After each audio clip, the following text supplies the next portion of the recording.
and welcome to a brand new episode of the Jedi Way, where we are going to be breaking down the season finale of Ahsoka and giving our thoughts on everything that happened on this show and on the series overall as we look back on season one, what I imagine will be season one of Ahsoka. But let's introduce ourselves first. I am the Outlaw John Rocha, also known as Rocha Fett, here on the Jedi Way. Laura Kelly, And, the great, how are you? You paused and I was like, ahead, I'll just go. I'll go. It's fine.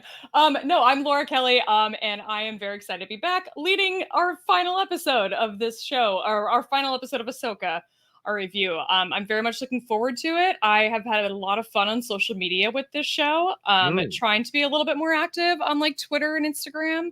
But I'm telling you, man, these comments on Instagram, it's out of control. All of these people are so convinced still that when the three witches were calling out the reek of Jedi, that they were talking about Balin.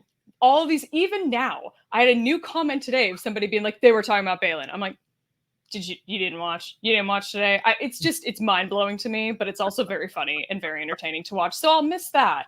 But I'm also relieved to have a little bit of a break from all these reviews. Weekly's a lot. Sure.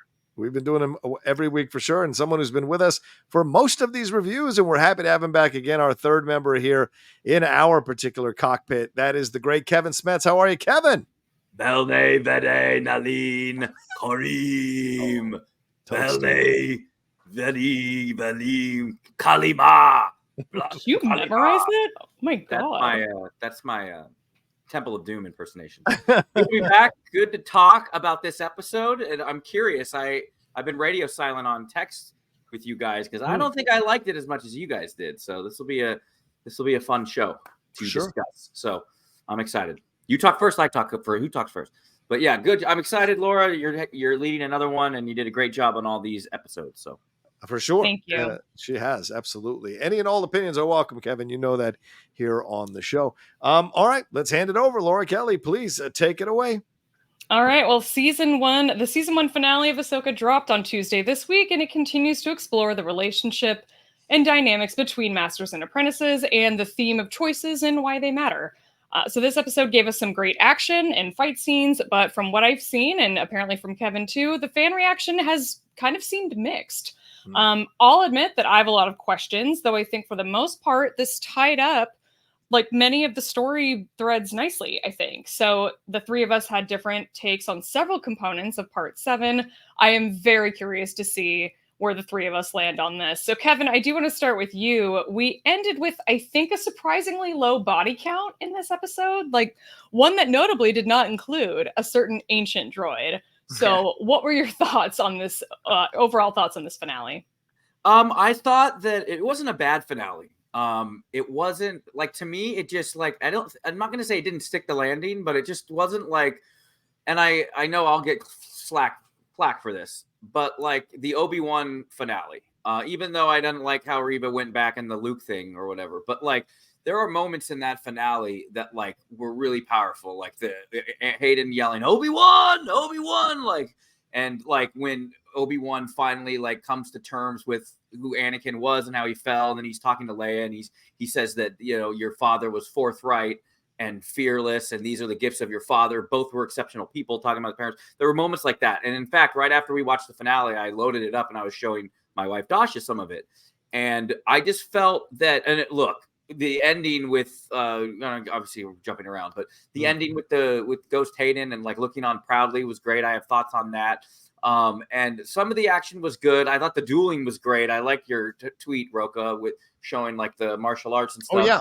I thought some of the other action stuff was lacking, to be honest. A couple, like some wide shots and them like deflecting that I just thought weren't very, again, I was showing my wife afterwards more Ahsoka appearances for Mandalorian. And remember her first appearance in Mandalorian season 2 in the fog and like showing up and like cutting people up and stuff. Like now you have zombie stormtroopers and like all the lights are on in the building. It felt like a Marvel movie when it could have been much more moody. So I thought there was a couple opportunities that were missed. So not that it didn't stick the landing for me, and I don't really mind some of the loose ends that aren't tied up. Like I think we'll get to that later. But my main thing, and this is my overall, is that Thrawn is supposed to be the ultimate strategist, like military commander. And remember, I told you my theory, like he's going to come back to the regular space and be outnumbered 1 Star Destroyer to like 7 cruisers and get out of it. And all he showed this whole episode really was that he was kind of skating by and was inept. Like, you know what I mean? Like, and so I'll get into that specifics as we get to each part. So overall, I love the series. I wasn't in love with the finale. And I think that it peaked with the Anakin episode for me. And Rocha, you'll appreciate this. I felt it's like, remember WrestleMania 18? You had Hogan Rock, like in the near the it wasn't the end of the show.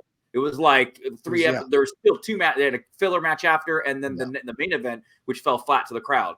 And I felt like we were all so hyped up for the Hayden and the Anakin that for me, like the next 2 episodes were good, but like just I don't know whether it's just you're still off that high from that episode, which I thought was peak.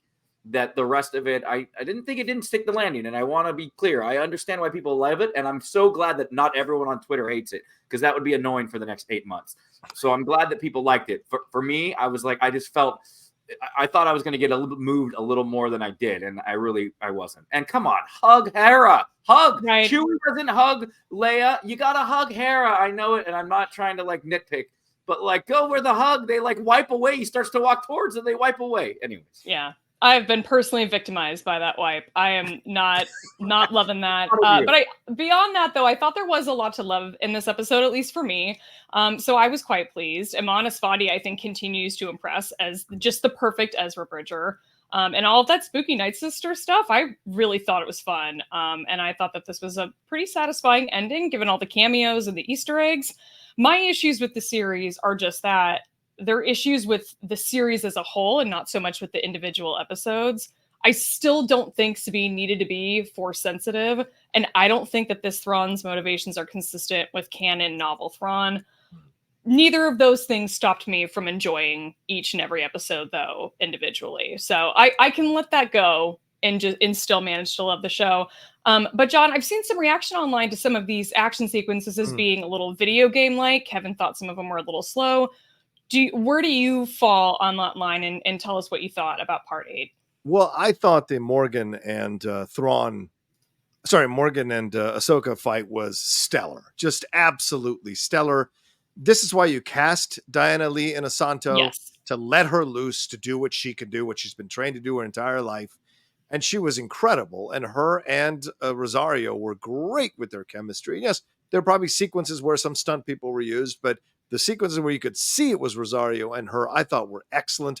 And someone pointed out on my live instant reaction for it that like, oh, it seemed like her fighting style was much more freer and looser by this episode than it was at the beginning, and talking about Ahsoka. And yes, I agree, because Ahsoka's come to some closure about her issues with Anakin and all of that stuff. So she's much more open to fighting a certain way and being in contact with her natural way of flying, having the confidence of that she would need to have to fight her natural way. Much more smiles, much more smirks, much more confidence. I love that. Even when she was down, she wasn't really down to Morgan. All of that worked out so well. And of course, having Sabine join her in the fight later on and make the decision to stand by her master, as Ahsoka said, Anakin stood by her. I thought all of that was really great to see. But overall, I enjoyed the episode, certainly much more than the last episode.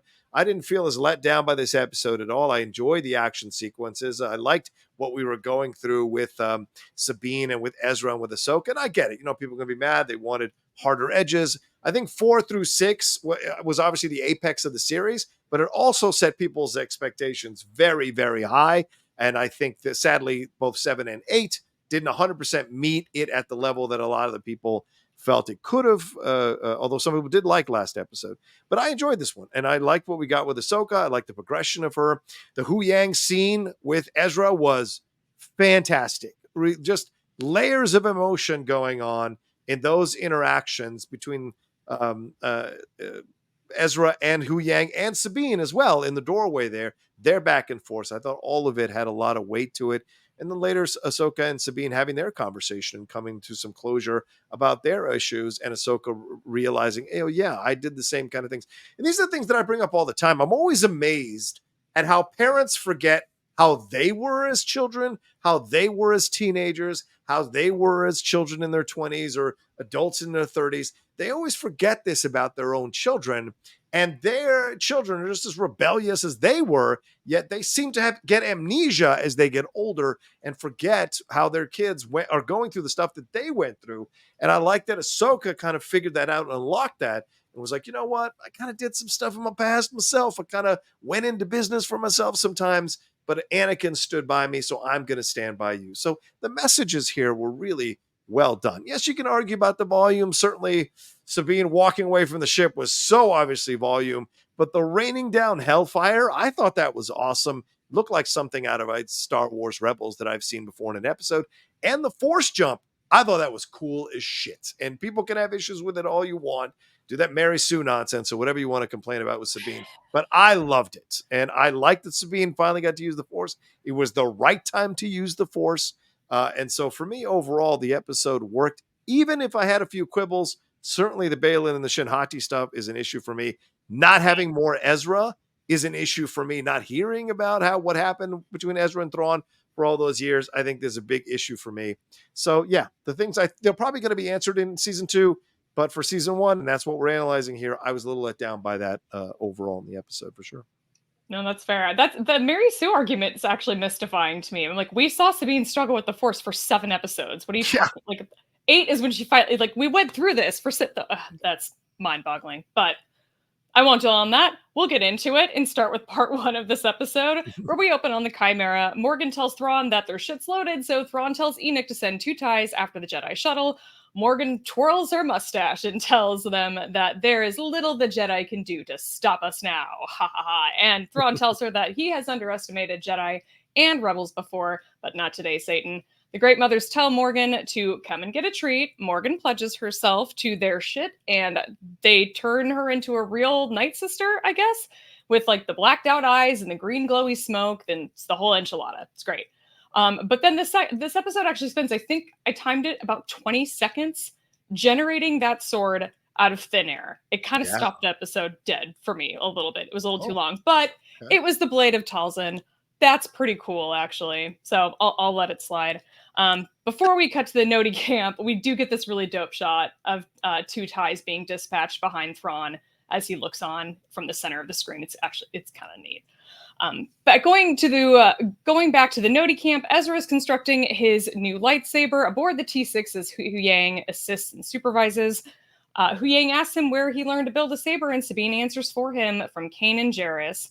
Huyang remembers Kanan, known then as Caleb Doom, saying that he taught him how to build a saber along with every other Jedi that passed through the temple. Huyang gives Ezra a piece of his saber, and it looks like a piece for his saber. It looks like the emitter from Kanan's hilt, and he tells him he had 2 of them. He gave 1 to Kanan, and Huyang kept the other in case he ever needed it. So it is proper that Ezra should have it. When Ezra ignites his saber, Huyang tells Ezra, and not Sabine, that he was a good student. Sabine then slips away, so Ezra asks Huyang, "What's up?" And Huyang finally confirms for all of us that Ahsoka was afraid Sabine was training as a Jedi for the wrong reasons after her family died on Mandalore, and was afraid that Sabine would become dangerous if she fully unlocked her potential, which is fair. Ezra learns that Sabine's whole family was killed, along with hundreds of thousands of other Mandalorians. On the whole of the T6, Sabine and Ahsoka talk about Sabine's choice to follow Balin so she could find Ezra. Sabine tells Ahsoka she's sorry, but Ahsoka isn't mad. She tells her that she had to make a lot of difficult choices too, and Anakin was the only one who stood by her in those times. Ahsoka tells Sabine that no matter what happens next, I'm going to be there for you. Then Ahsoka asks if she's kept up with her training. Sabine says she's gotten good with her saber, and Ahsoka tells her to train her mind and body and trust in the Force. And it's then that the TIEs attack the T6, which loses its stabilizers. Ahsoka and Ezra use the Force to hold the ship up so the Noti can get out from underneath, and Sabine and Huyang work on the engines and use a burst of speed to collide with the TIEs and destroy them, but this unfortunately crashes the T6 in the process. So, John, I'm going to start with you in this first part. Tell us what you thought of this first act, and did Ezra stumble across that kyber crystal somewhere on Peridea, or do we think that Huyang just keeps spares on hand? No, I think that Ahsoka has, how can I say this? She has acquired artifacts as she's gone along on her travels, and maybe a kyber crystal or 2 has found their way into her little workshop there. But yeah, clearly, and it's very interesting. The man who said he didn't need a lightsaber the last episode is now needing a lightsaber. So, but it led to a really great interaction between them and mentioning Kanan Jarrus's actual name, Caleb Doom. I thought it was really awesome to see and reference. And I forget that not everyone knows Hu Yang is 25,000 years old. So having Sabine and Ezra act like they're the kids who know better than their parents. And then the parent going like, no, actually, I know all about the person you're talking about. I knew him when he was a child and he was precocious and he was shy and he was clever and he was inquisitive and all these things that really kind of pushed them back a little bit. And I think what Hu Yang says in this moment when he says the master and apprentice relationship is an important one, complicated, but essential one to understand, which is what leads to that conversation between Sabine and Ahsoka out on the wing. But let's swing back to Thrawn. That opening I thought was very interesting for Thrawn. He's so calm in what he's doing. So calm. Yeah, he's not the military tactician. And maybe on a small planet like this, there's not a lot of, or small area like this, maybe there's not a lot of chances to show what he can do as a military tactician. But he's making all the right moves for the most part here in trying to delay the Jedi from getting to him so he can get off the planet. But the Morgan Elsbeth stuff I thought was great. You know, I haven't been the biggest fan of Diana Lee Inosanto as an actress, but I thought when she became a Night Sister, that was some really good acting. That kind of like, oh, wow, you've chosen me. There's a real reverence and honor and respect that she conveys in her reactions when they're telling her this and when they give her the Shadows gift and when she's speaking the chants. There you can see that she is fully dialed in. And then as an actress, she adjusts her performance. It's not as overt, it's not as over the top as she seemed to be in certain moments before. And I like that change for her as a character in the show. And then as the show progresses, as I said earlier, the conversation between Sabine and Ahsoka I thought was so fantastic. Her understanding, her wanting to be there, the attack of the two fighters. Great to see them using that force, kind of teasing what they're going to do with the gate later on.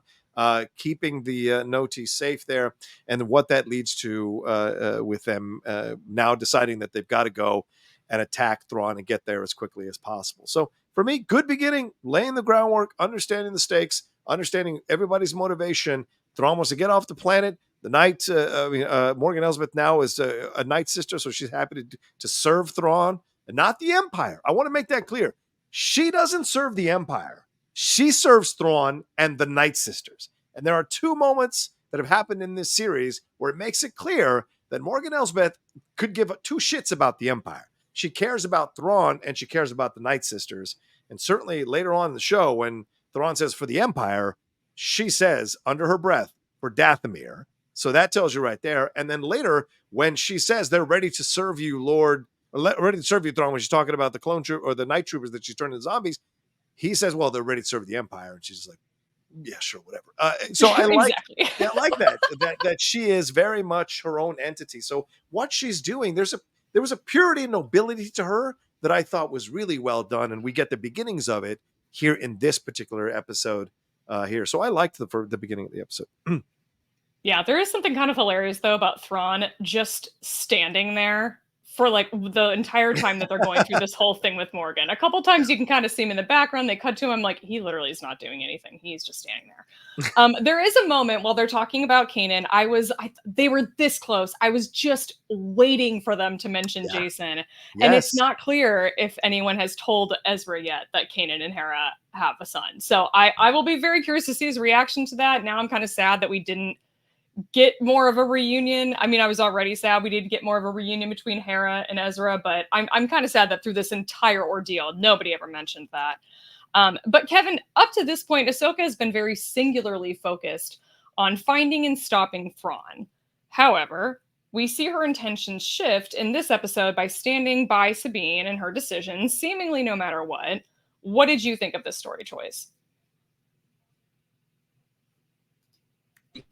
I liked it. I thought that shows growth. And I think that especially fans of Clone Wars, like Anakin really did stand by her during that whole framing and when she left the Order. Like, I mean, he was like literally the only one. And you wanted to like grab Yoda and Mace through the screen and shake him and be like, what the heck are you guys doing? So I liked that. I thought it was an interesting. For me, you know, the stop Thrawn at all costs. It just didn't seem like you needed to. Like, let me ask you a question, and this is that I posed. If Thrawn failed as many times during the Empire Strikes Back, what do you think Vader would have done? What did Vader do to everybody that failed?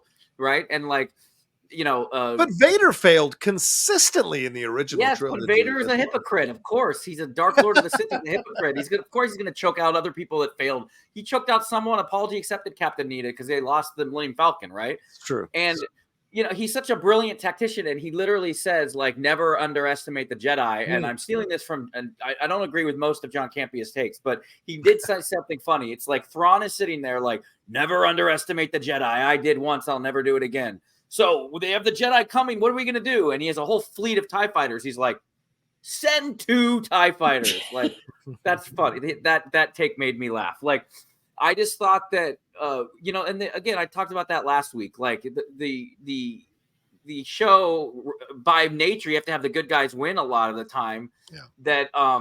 That Thrawn consistently, I just thought, looked inept. Everything he did failed. The 2 TIE fighters got destroyed. Then he sent like a regiment of soldiers that sacrificed themselves, and they didn't do their job. Well, I guess they did their job because he did escape, and he did get the last word on her, you know, when he was talking smack over the intercom, which is a win for book fans too.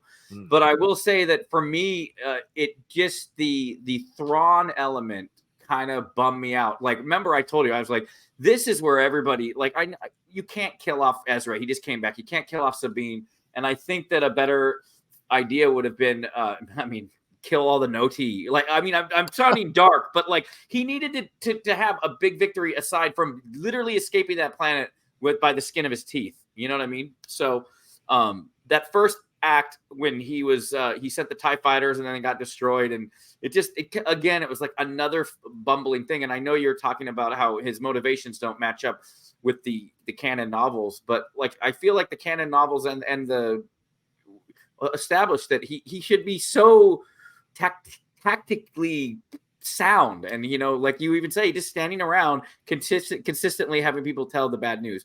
But I will say that as far as the actress from Morgan Elsbeth, Diana Lee, you know, I just looked this up, that Bruce Lee was her godfather. Yeah.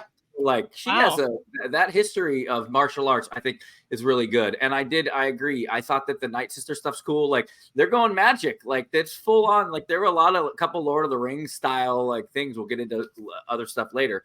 But yeah, all in all, the first act, I've thought that the Ezra scene was beautiful. Like, you know, as a Rebels fan, that was great. At first, I was like, wait, they keep mentioning.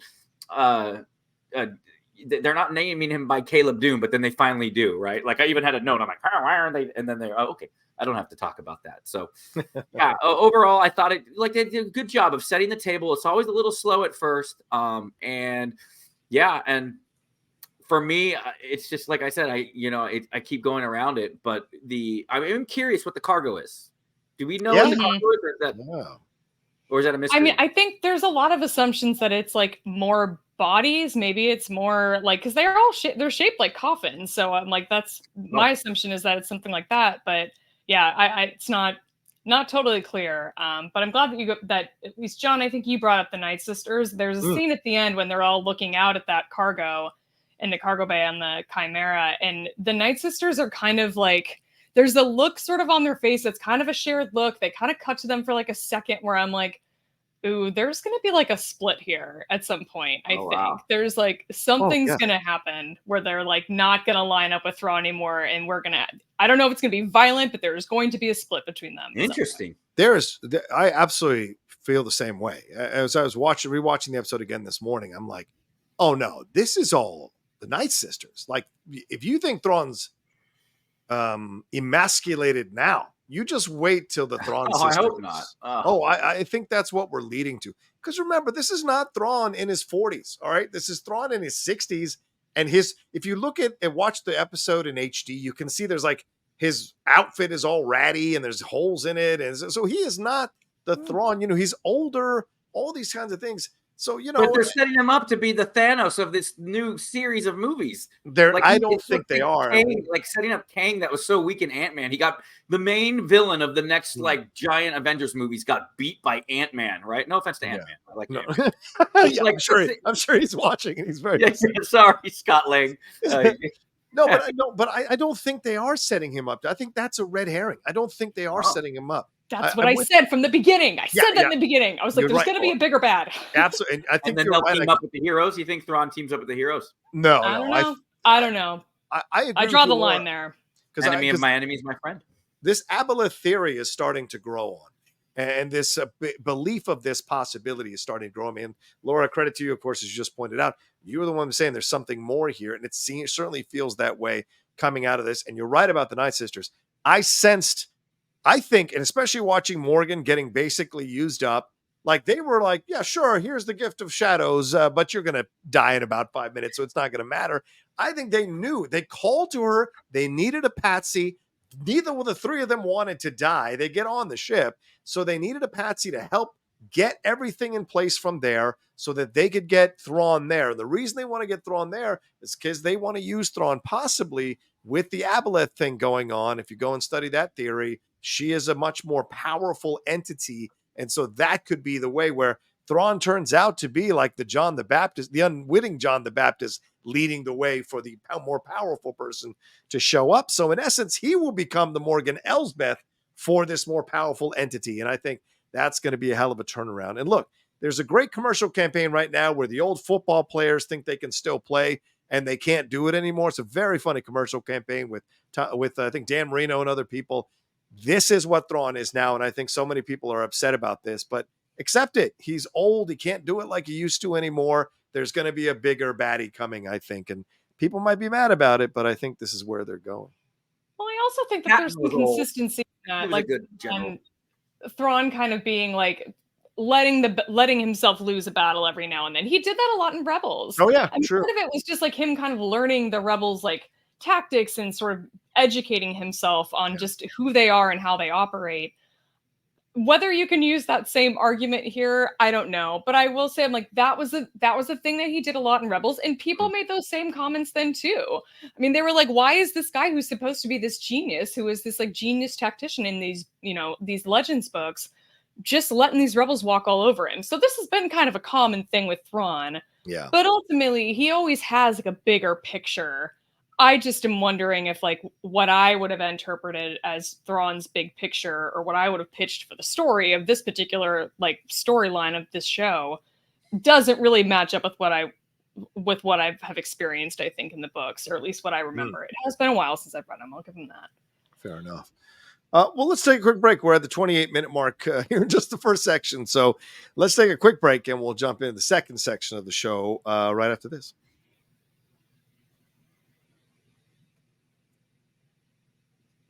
All right, Miss Kelly, please take it away. Well, Huyang and the Noti are working to repair the T6 in a scene that reminds me a lot of Chewie and the Porgs in The Last Jedi, while Sabine and Ahsoka and Ezra ride towards the Chimera on Howlers. At the Chimera, Morgan talks at a bunch of troopers, and Thrawn's like, are they all aware they're about to die? And Morgan's like, damn right, they're happy to sacrifice for you. And Thrawn's like, actually, it's for the Empire and the security of our galaxy, but thanks. And as our heroes ride up to the Chimera, Thrawn orders his troops to rain hellfire upon them, which is an epic line, but a fruitless effort as our heroes make it past and inside the temple. It is kind of funny, though. At one point, I kind of love that the entrance of the temple is like triangle shaped. It looks like the passageway that Ahsoka walks through at the end of Twilight of the Apprentice. All the doorways are triangle shaped. It's kind of cool. I like that they brought that back. But our heroes make quick work of the troopers that attack them, and we get an awesome bonus move by Ahsoka, taking out the last two. But not so fast. The Great Mothers use witchcraft and tell the dead troopers to get their asses back up. So now the troopers are just slowly marching forward and growling and stuff, and Star Wars wishes you a very happy Halloween. Meanwhile, the Eye of Sion attaches itself to the Chimera. Morgan goes up to Thrawn, and she's like, now what? He's like, the Jedi are closing in, and we need more time. Do you get it? And she's like, yeah.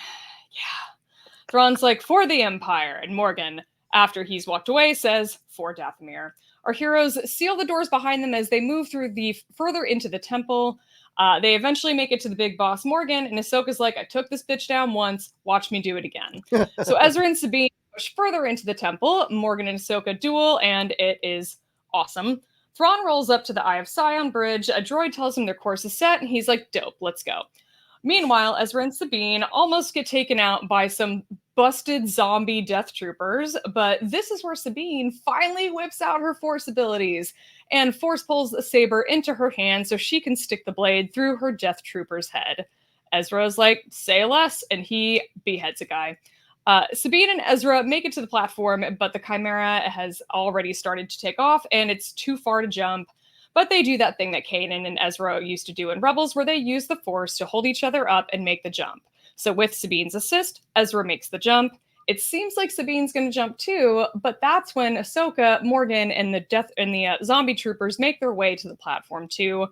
Morgan and Ahsoka's duel continues to be epic, while the night troopers at this point are just standing around doing nothing.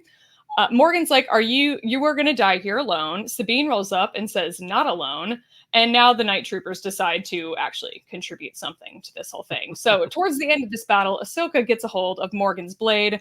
She slices her ass up and she is dead. And we'll pause there. So Kevin, I'm going to start here with you. One of you predicted that Morgan would not survive this season. Was it you or John? I don't remember. That was John. Okay. Yeah. Well, she kind of ends up being the only sacrifice in this episode. Yeah. So RIP to one of Ahsoka's sabers, too. That's not, to go unnoticed. But Morgan does not go down easy. We get some pretty epic action scenes out of her final moments. Kevin, what did you think of this action-packed middle section? Oh, I thought the dueling stuff was fantastic, and the choreography and everything. Some people were saying that some of the moves were clunky. I didn't think so. I thought that was good. The only ones that I thought that who are these fight choreographers who are saying that this stuff is, who are these professional they're on Twitter fight choreographers? They're all on Twitter. Telling me they're all on Twitter, man. Get the fuck out of here. Sorry, go ahead. Yeah. But I did love the interplay, the exchanges with Ezra and Sabine. And watching with my wife again, we keep calling, I said it, like, this is the Ted Lasso of Star Wars. Everybody's likable. And, like, there was at one point where, like, he's being held by his neck and Sabine is trying to, like, use the blaster. And he's like, no, like, don't do it. Made my wife laugh, and I was trying to tell her, like, that's a lot of what their interplay was in the cartoons, So I thought that was good. But I did think that, and I thought that the zombie thing was cool. Like, I did not hate that. I thought that the chanting was cool. And then when they all come up, and then all of a sudden they're getting shot, but they keep moving forward. I just thought that, like, if one of the lights got shot out, so it was dark and it was scarier. But I think they made a choice, obviously, with this whole series to keep it more light. Even for the most of the episode, my kid Kira was watching with us. Like, during the Nightsisters stuff, we always have a way of, like, hiding her eyes and stuff. But dude, my daughter watched Ozark with us once, so she's fine. She'll be fine. Yeah, holy God! She would be like, Ozark. So, would point at the screen, Ozark. Don't worry, we weren't making her watch all the gnarly stuff, but I thought that overall, like, it was, like, adventurous and fun. I know I'm sounding like I'm, like, nitpicking on everything, and I really did, like, for the most part, enjoy the episode, and especially the duel. And I just thought that was cool. I thought that the duel was earned. It goes back to their first encounter when they were in the Mandalorian season 2, when she was the magistrate and they fought, right? So it's kind of cool to see all of that full circle. As far as the jump and everything like that, like, well, I thought that using the Force was cool, and that the lightsaber through the head, I was just saying, like, I was shouting at the screen, like, you got to stab him in the brain. And then when you watch The Walking Dead over there in the Outer Rim, but they didn't have that in the next. Yeah, they didn't have it. I don't think it reached that far. Cable doesn't reach that far. They didn't spin off enough of that show to do one that you could see up there. Yeah, they would just wait. Yeah, but so Again, I thought that the dueling stuff was great, but I thought the action was just kind of lackluster. There was a couple parts where it was just cutting to shots of them deflecting blaster bolts and then the wide shot and stuff. And I thought it could have been more creative, using the columns and using the atmosphere and knocking things out and having fog and stuff and having more of a mood. And they didn't do that. And that's a choice. and that's fine. I was still on board for the ride. So other than that, the jump, like I understand the complaints, and I don't necessarily think it's Mary Sue, but in defense of people that didn't like the Sabine jumping thing, like, okay, it's a big deal. You just pull the lightsaber to your hand, and that saved your life. You needed that. But like how quick Ezra's like, okay, now you can just throw me. Like, are you sure? Like, he didn't. I mean, he kind of at first was a little hesitant, but like, that's a lot to ask. And she does it, and like, go you. Like, I'm excited that they did it, and like that. It helped Ezra that Ezra didn't die to his death. That would have been really anticlimactic. But I understand the reasons. I don't think it's a Mary Sue kind of thing. I just think it's like, okay, baby steps. You just learn to do this. Like, I don't think necessarily that means that the next thing you should be able to do, no problem, is push someone. But that's so semantics. It's neither here or there. I thought the visuals of that was cool. And again, I just love Ezra and Sabine together, which is why it's so maddening at the end of the episode they're separate again. So is season 2 going to be now Ezra and Hera trying to get to Ahsoka, and then they're going to end, and then they're going to swap again? It's just kind of funny. But yeah, we get some good Sabine and Ezra action for a couple episodes. So and that whole sequence was fun. I just thought that the zombie stuff could have been a little more scary. You got zombie stormtroopers. Come on. I don't know. I enjoyed Ezra and Sabine together too. I'm glad that it's just unfortunate we didn't get more of their chemistry. We get to see more of them together. We kind of just got like 2 episodes of that. Yeah. But John, it took 8 episodes, but Sabine finally got there. She used the Force to retrieve the saber, only to pull a full-on Kylo Ren straight out of The Last Jedi by igniting the saber into a trooper's head. Not very Jedi-like, if you ask me, though I think Kevin, like, at least he pointed out, her pushing Sabine, or her pushing Ezra, at least was like helping out her friend. That was a lot more Jedi-like of a move. Kind of an interesting choice for her first Jedi, like, experience, really, using the Force. Was to like take out somebody's brain. But I'm asking you, what did you think of this? No, I liked it. I thought it was earned.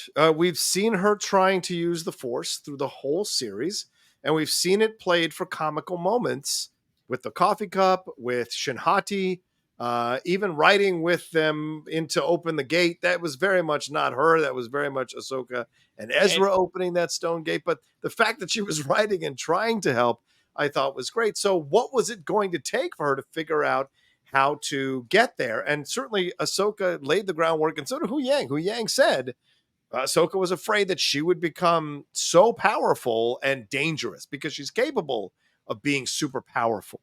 And so when the moment came here with her to be able to use it, she was at a moment where she could die. She was essentially on her deathbed, being choked out to death. And people talk about this all the time, that people who survive near-death experiences, that they have this lucidity or epiphany or real clearing of thought, and they can do what they need to do to survive in that moment. It kicks in. And in that moment, she was laser focused. And what did Ahsoka tell her on the wing? It's about training your mind and your body. And they were in conjunction in that moment. She unlocked it. She was able to get it. And boom. People make it seem like she was tearing apart an entire temple. It's just bringing a metal thing into her hand like she was trying to do with the cup. So she was able to finally do it and then kill the clone trooper or the death trooper, whatever it was, and then help Ezra by, taking care of business there with the Force. Force push, I can get why people are upset about it. I say the Force push like it's a football play, but I understand why people are upset with this. But by the same token, when you're playing a video game and you've been struggling with a certain level, and then all of a sudden, because you've played the video game and failed at it multiple times, you figure it out. And all of a sudden, you can do all this shit much more quickly than you could do before. That's how the brain works. And so I think for me, her using the Force push and helping Ezra go across, like she didn't throw Ezra across using the Force. It was just that little bit of extra space that she did it, and it was her way of embracing her power, and that was her journey, and that was her arc, was to find the way to embrace the power within her, because Ahsoka had kind of been afraid of her power, afraid of all this stuff, and here was Sabine letting go, finding closure, like Ahsoka did in World Between Worlds. So I didn't have a problem with it. I liked the raining down hellfire. That was cool too. So but I hear Campia's point about the TIE fighters, but I'm not sure how many TIE fighters he actually had. So I can't pontificate on that. And other people might have an issue with that. But Thrawn made it clear that he does not have as many forces as people think to Morgan in the last episode. So he was being conservative because he didn't want to lose more people there overall. So I can understand the complaint, but I didn't have an issue with it at the end of the day. And the clunky thing, get out of here. That battle was awesome. That was. Diana Lee Inosanto is an incredibly well-trained martial artist. And I thought Rosario Dawson got to give as good as she got and got to really have fun with that. And it worked out. And I thought it was a great battle and a great ending to that battle. And I felt bad for Morgan at the end, to be honest with you, because she seemed like a patsy when it was all said and done being used by the Nightsisters, because they didn't see her as on their level. And so they used her. And so I felt bad for her when she died. So that was a shock for me to experience that moment, to feel bad for her at the end of the whole situation. So yeah, good stuff. I liked it. Yeah, this really is where Diana Lee Inosanto thrives in this show as a stunt woman and as a martial artist. She just knocked it out of the park, I think, in this role, at least in this episode. Sabine being able to use the Force so effectively in that moment of pushing Ezra, I feel like you have to kind of consider the fact that, like, what she's lost. She's lost her entire family. Like, all of them lost on Mandalore. Her only, like, basically one of the few family members she's got left is Ezra. And that moment, being able to use the Force so effectively, I think that contributed to that a lot. Maybe people who didn't watch Rebels didn't realize that. I don't know. They were very close. They were basically raised as siblings. So I bought it, and I say that as the person who does not like that Sabine is Force sensitive on this show. Yeah, can you go into that? Can you go into that more? Like, why do you have an issue with it? I want to hear what your thoughts are. I saw somebody say it so perfectly on Twitter today, where they're like, I feel like Force sensitivity is starting to feel like a participation trophy in Star Wars. We're just handing it out willy-nilly. And I think the idea of forceless Jedi that follow, like, the Church of the Force, or just try to, like, strive to honor the principles of the Jedi is intriguing enough. And it's a way that we don't have to detract from Sabine's identity as a Mandalorian, which, by the way, was pushed so far out of the narrative of this show that I almost forget that she is one. If she didn't have the armor, I would forget. Mandalorians were on, like, the sideline of mainstream Star Wars basically up until 2019. I promise it's okay to have more than one show that has a Mandalorian in the lead of a live action series. And I just feel like that kind of got lost in all of it when it was always such a key part of her identity. We focused so much more in on the Force stuff that I just don't think was needed. It just seems over the top, and it seems like it's changing the rules of who gets to be Force sensitive and who doesn't. It's like, yeah, the Force is in all living things. I understand that. I get it. But, like, the ability to wield it is not something that everybody should just have. It's kind of this thing that makes the Jedi special. So I don't know. It's just one of those things that just kind of bothered me in the big picture of things. Like I said, I still enjoyed the shit out of this show. The entire thing I loved. But that's one of those big picture things that I'm like, I just don't think it was necessary. What do you think, Kevin? Did you like that she was Force sensitive, or do you have an issue with it? I thought friend of the podcast, Christian, had a good idea that he thought he was going to be like Donnie Yen, like Chirrut Imwe.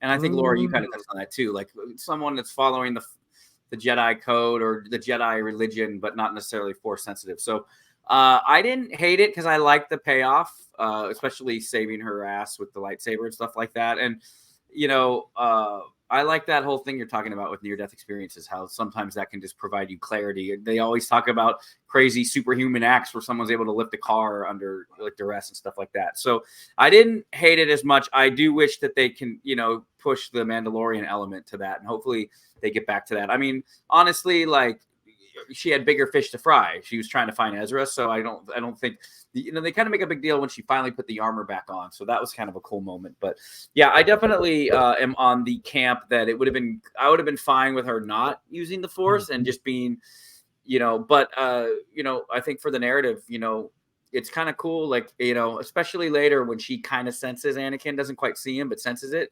That stuff was really cool. That was really neat. Okay. Yeah. Right. I can acknowledge it that those are neat things and still have my opinion. So jumping into the last part of this episode, Ezra is on the Chimera. He takes the trooper's comm and learns that reinforcements are headed his way, and so he drags the trooper's body away. Full rebel style.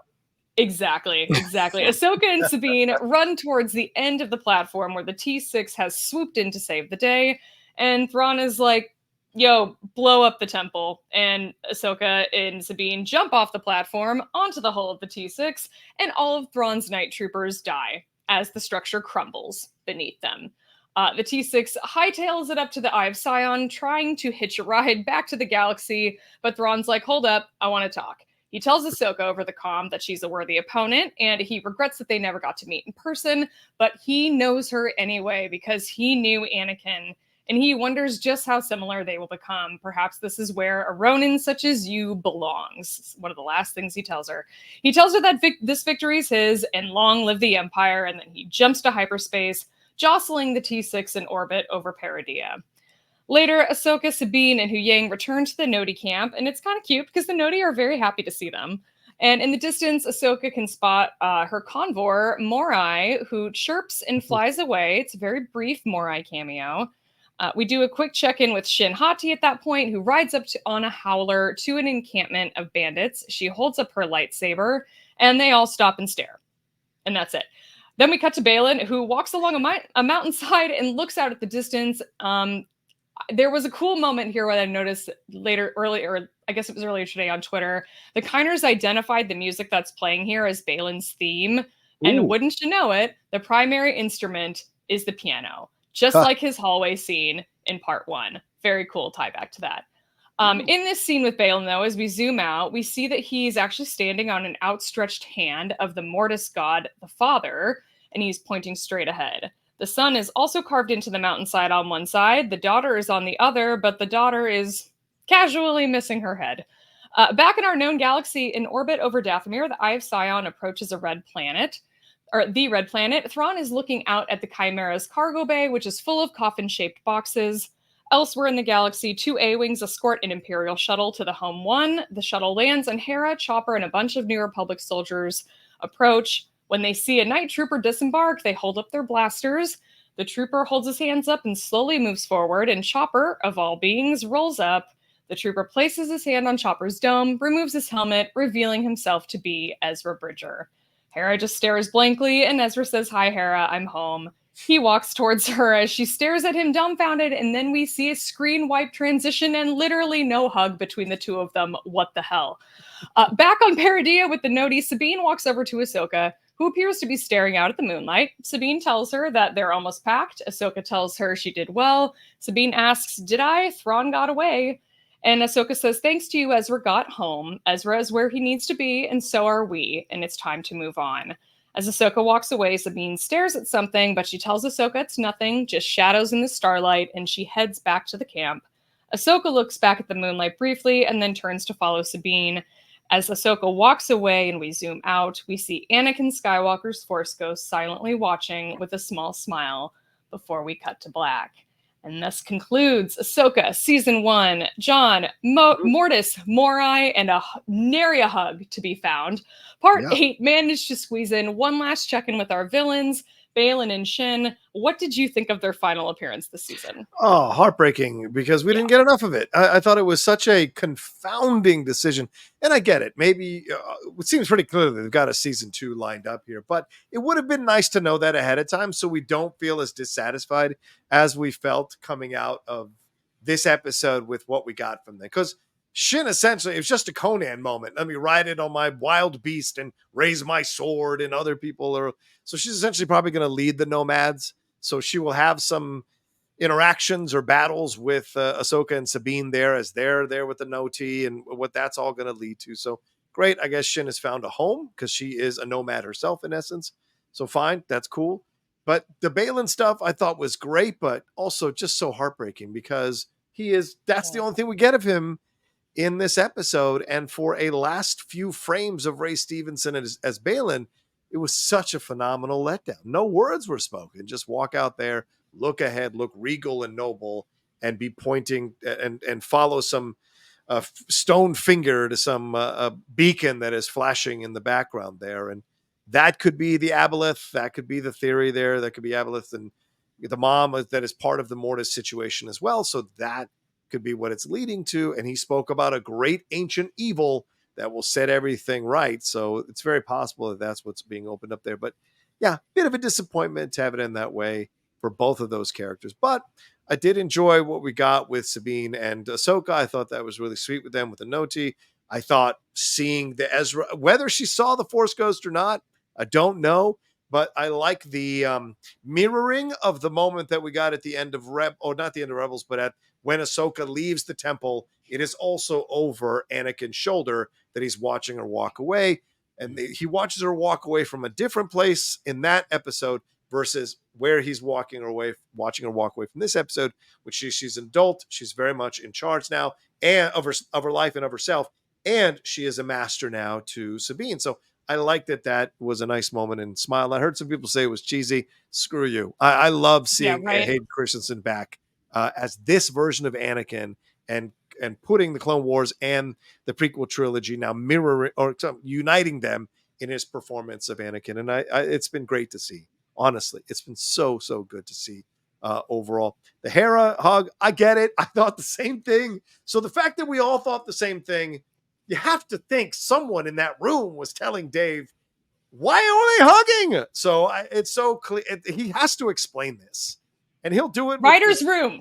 Get a writer's room for this show. My God. I just don't. Why didn't he take his helmet off too? I mean, it's so dramatic. It's like, you're lucky to get shot. And then when he takes the helmet off, no one should recognize him but Hera and Chopper. But everybody else is like lowers their weapons because, this stormtrooper has a beard, so he must be a nice guy, right? Yeah. That was kind of funny. Like, talk about like the dramatic thing. And I want to find the Chopper video. Someone, Chopper, most of his lines are actually words that are said that are really muffled. And when someone subtitles it, you could actually hear it. And I want to know what he was saying to Ezra when he went up to Ezra. I hope that guy makes that video for that because that was a really nice moment. But yeah, I just wanted to chime in real quick. Go back to you, John. No, but you're right, Kevin. Helmet. Yeah, but you're right, Kevin, because he was talking to Ezra for quite some time before Ezra finally took off the helmet.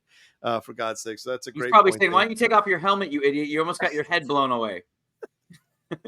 And where was I would be surprised if that was it, actually. Yeah, that was another thing I saw. I'm like, did they literally blow an entire CGI budget just on like the one scene of Zeb in The Mandalorian? And they're like, that's it. We can't do anymore. That was too much. Like, what happened? You had Carson Teva earlier in the season, so it would have worked if Carson Teva and Zeb were on that New Republic ship when Ezra showed up.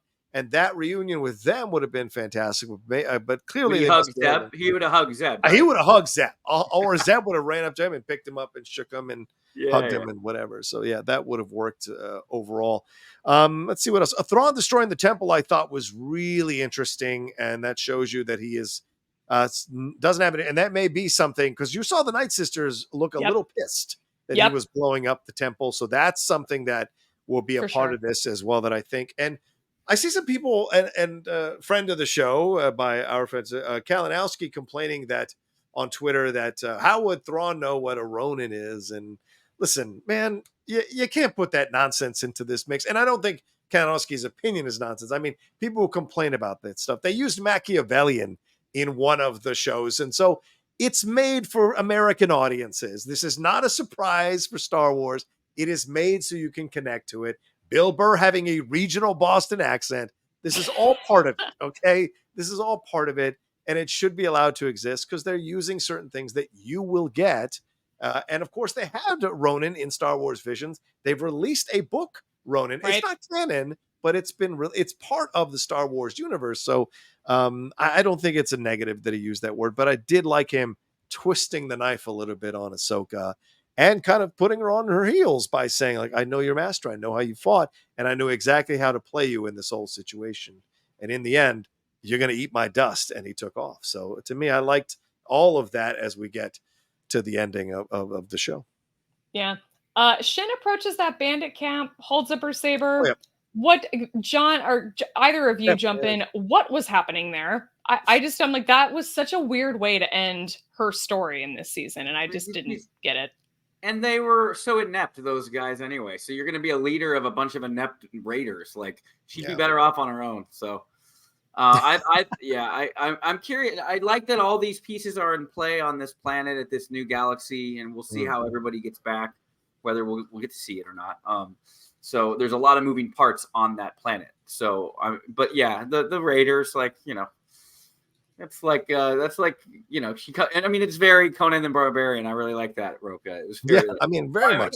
It was either that or she was going to go down and slaughter a mannequin style, but she didn't do that. So I am curious, you know, a lot of people are saying that like they're going to try to, you know, adapt the Mara Jade element with her, you know, in this new reboot or this new retelling of Heir to the Empire, where she could be a love interest for Luke. I doubt it, but I had read somewhere that. I always like, you know, bringing up those crazy, wacky theories. But I guess if it's my turn to talk about Act 3, right? You're tossing it over to me.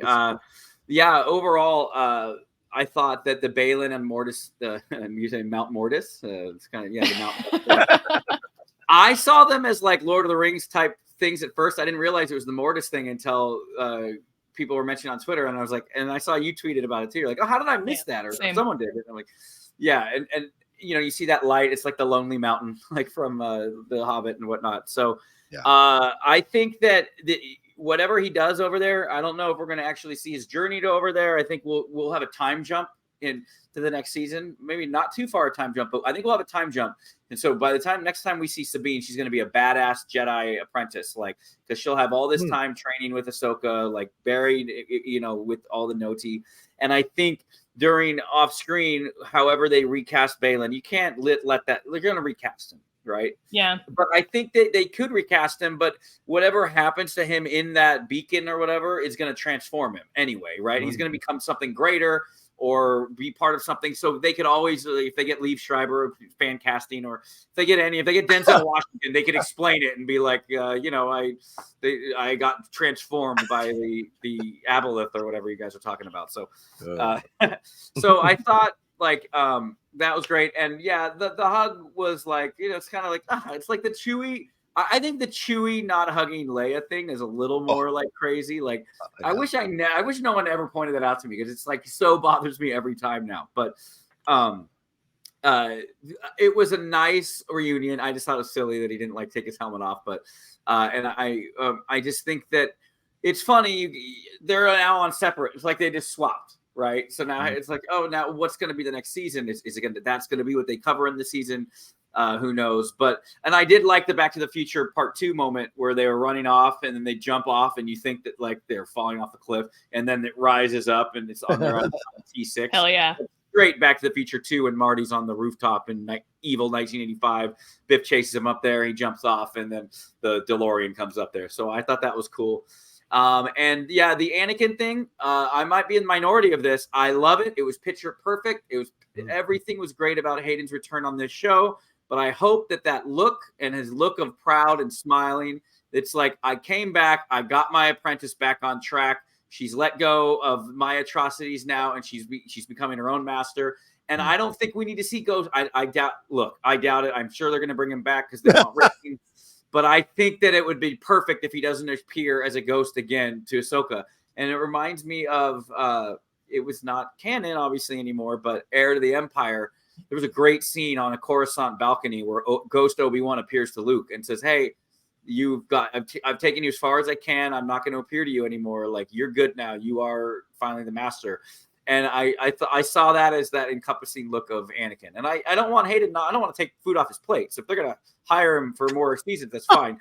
But I think I would rather him come back from my Dream Apocalypse Now Clone Wars movie, de-aged Anakin. But I just thought that was a great moment, and that brought a tear to my eye, especially like the slight smile, like that he got. And it's not the creepy like smile from the special edition Return of the Jedi where he's like, right. Like, how do you let that go? Like, how do you not retake that and be like, Hayden, can we try one where it's a little less creepy, where you're just staring at Luke like that? But so and I think the last of Hayden that I want to see as far as a Force ghost, like, God, it's like the last big super fight, right? The last dream match. Instead of like Hogan versus Stone Cold Steve Austin, right? Like, or whatever. I want to see Ghost Anakin commune with Luke at some point and see. And my buddy Brandon Hanna, the Scoundrels Inc., he messaged on the Discord. He was like, "What Luke needs to do is Anakin needs to stop watching over Ahsoka and go tell his lazy son to get off his ass and fight Thrawn. You know, he needs to, your friend is on another planet. Get off your ass. Stop building these little temples right now and join the fight." So overall, I was really happy with that last scene, and I was really happy it was a nice conclusion to this Hayden Christensen renaissance from the Obi-Wan show. And now these appearances on Ahsoka. And I don't think he ever needed to be redeemed. I don't think Leonardo DiCaprio could have said those sand lines with any success. But I am happy for him, especially when you see and I tell all the fans here as I wrap up on this, I didn't hate this season. I love this season. I didn't hate this episode. I just wasn't as in love with this episode as most. But go back and watch the Hayden Christensen interview at Celebration where he gets teary-eyed when everybody's chanting his name. And then go back and it brings a tear to my eye. Watch that interview. I've talked about it before with Ray Stevenson, where he was so happy to be part of the Star Wars family and talking about it. And I think it's a good capper to, after you watch the series, to go back and watch his interview again and really just let's all appreciate what Ray brought to the part. And, we'll totally miss him. But all in all, I thought the series was great. I had mentioned I had recorded to Council yesterday, and I had said I rated the series a 7. I think after rewatching the episode of 7 and the series 7, through rewatching it, I think I'm back up to like an 8 overall for the series. But still, the finale left some part. Like I said, it was just the Thrawn of it all. But other than that, I'm looking forward to what happens. And by the way, nothing could be more scarier, as long as they're on the same page, than a Thrawn with Nightsisters on Dathomir. Like whatever they concoct on Dathomir, that's going to be crazy.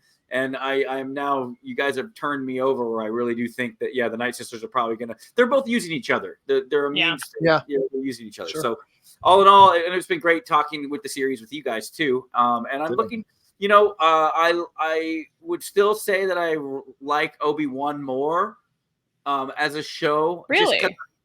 I understand why that might be controversial. I think that Ahsoka is the better written show at parts, but it's kind of like you have your friend from college that still calls you all the time and you feel indebted, you want to still be there for him because you were friend, and he's struggling or whatever. That's what the Obi-Wan show is. I know it struggled, but I care about those characters so much, right? Whereas I know that Ahsoka is my more successful friend that's fine and he doesn't need my nurturing and stuff. So but it's such a weird random thing to say. Sorry. But makes sense though. Yeah, but I definitely, that's more because of my love for the characters that I think I would place Obi-Wan higher of it. So I'm curious. I'll let you guys wrap up, and then we could talk about maybe our overall show rankings. But I'm happy. To finalize this, Obi-Wan I liked, but I don't want to see another season of Obi-Wan. I don't think we need one. I think they wrap it up fine. With Ahsoka, I definitely want to see another season. So there's that. If people do want to see Anakin and Luke interact, there is a canon novel called Shadow of the Sith by Adam Christopher, where they do sort of have a scene together where it's I think it's post Return of the Jedi era Luke talking to Anakin's Force Ghost. And I remember it being a very moving scene. So that book is worth checking out for sure. Yeah, I was always the impression that the Master is the only one that can show up as a Force Ghost to be seen. Because, it was Kenobi who shows up to Luke, and of course later Yoda showing up to Luke in the sequel trilogy, and then Anakin showing up to Ahsoka here makes sense. So I've just always been on and Qui-Gon showing up to Kenobi at the end of the Kenobi series. I've always been, so I don't know if Anakin would show up to Luke, but then again at the end of Return of the Jedi, right? They throw all the Force Ghosts in there. Yeah, he's there. Yeah. But maybe that's just fan service. All the younglings are right behind him too. All the Jedi younglings. They're right behind. They're kind of behind Yoda, scared. Why did they let this guy in? Why giving the stink eye, and he slaughed all of us. Just giving my wife the stink eye. That throws your Master Force Ghost theory right out the window, John. If all those younglings were there, can you imagine them giving their bitchy little side eyes to Anakin who's standing over there? Or Anakin, how awkward he'd feel.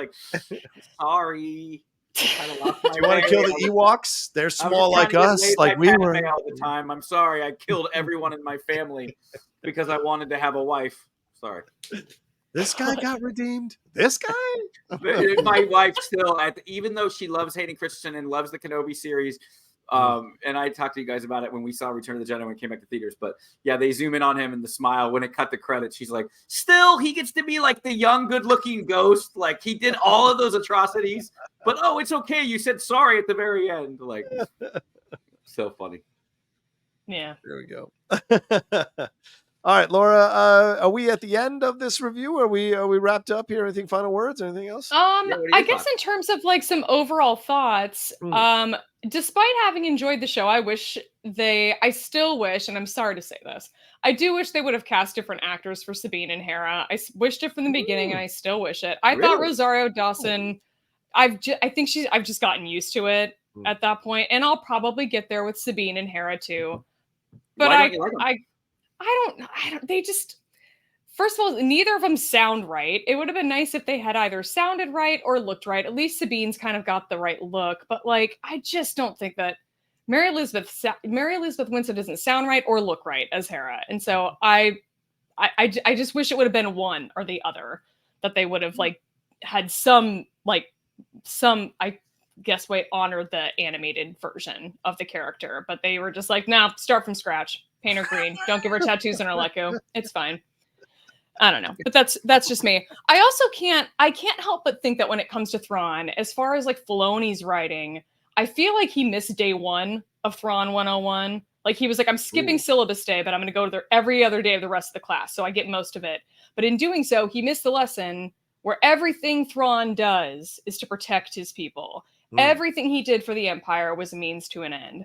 So having him utter the line, long live the Empire, just kind of felt like he wanted him to like say it out loud because it sounded cool and not because it was actually an appropriate thing for Thrawn to say, because it kind of isn't. So hey, I get it. In really grade school, we used to set, it was 26 straight days where we learned how to do a cursive letter. And I called in sick the day we learned a cursive P. And to this day, my P's in cursive have never been good. And I always say it's because I missed that day learning the cursive. We don't need learn cursive anymore. I was going to say, when would you use cursive nowadays? Sign your autograph.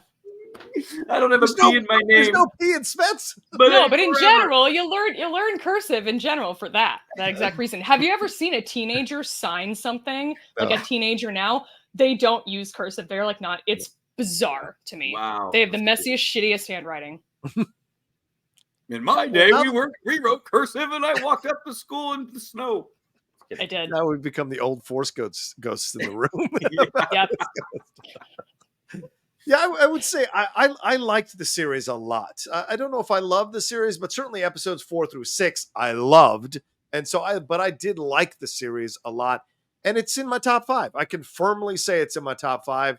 It is Andor season 7 of Clone Wars, either Mandalorian season 1 or season 2, and as 3 and 4 they can just interchange depending on my mood, and then it's Ahsoka right there at 5. So I think everything else falls underneath it for me personally, and I enjoyed getting to see Rosario Dawson really sink into the role and become this character, because she's taken so much shit from the fans, and whether it's not 100% right or whatever.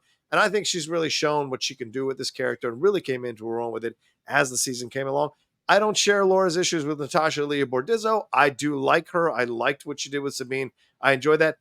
You're never going to replace Tia Sakar for me, because she's just so perfect in voicing that character. But I thought Natasha did a nice job, and there's room to grow, and we'll see. Yeah. And I have a feeling, and I said this on the review with the Geek Buddies, I have a feeling that we are going to revere Sabine in 5 years the way we revere Ahsoka now. And I think she has the potential to be one of these characters that people love, both animated, in book format or comic book format, and in live action format, because there's so much potential for that character to really, really grow. And I think we're going to enjoy seeing that over the next few years.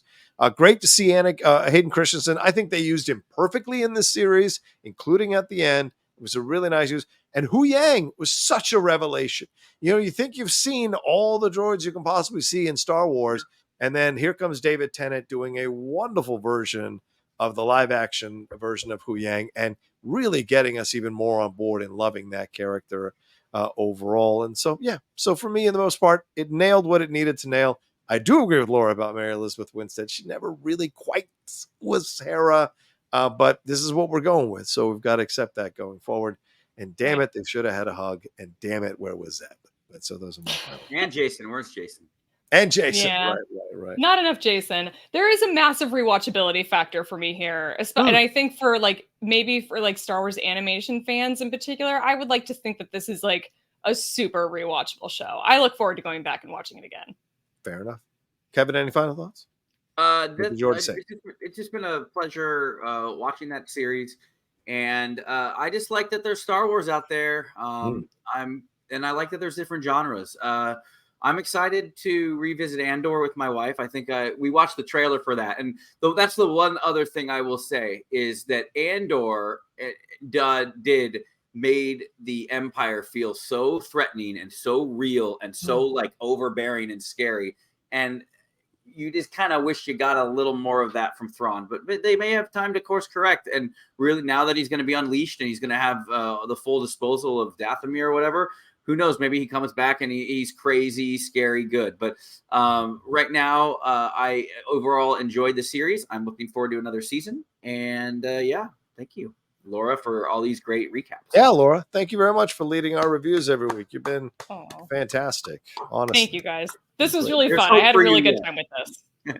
Isn't that Anakin's line? There's hope for you yet. Oh my God. All right.